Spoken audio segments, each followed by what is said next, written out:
Velkommen til jobbet.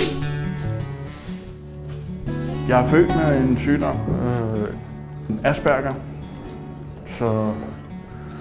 som er en bund og grund bygningsfejl på hjernen, ikke? Det er sådan en, der har prøvet det hele, for at sige det mildt. Postbud. Har jeg også lavet lokalradio. Jeg har også været på en stor metalfabrik.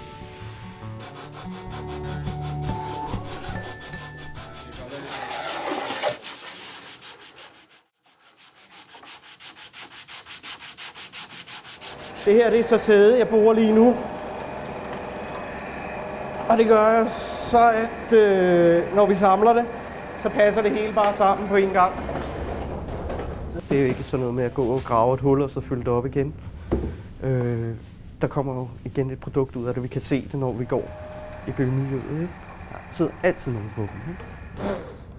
Så det giver sådan et lille løft igen at se, at nå, haha, dem har jeg lavet. Sidder I godt, ikke? Og for nogle er det svært, og for andre er det nemt. Der hjælper vi så hinanden hernede, så vidt vi kan, og Anders, som er leder hernede, han hjælper jo selvfølgelig også os.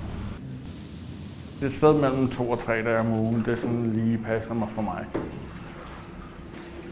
Jeg synes, det er rigtig fedt.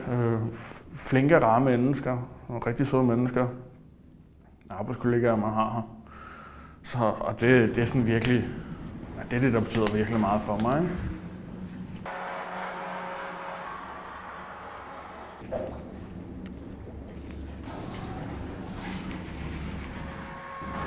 Ja, og så skal den jo så bare op på tørre nu her på det her stativ, så er det jo bare at vente. Er det ikke sådan noget, du skal gemme til julefrokosten, Anders?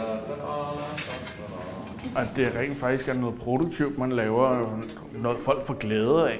Det betyder rigtig meget for mig, fordi så føler man alligevel, man er sgu alligevel et produktivt medlem af samfundet, selvom man måske ikke har et rigtigt job, ikke?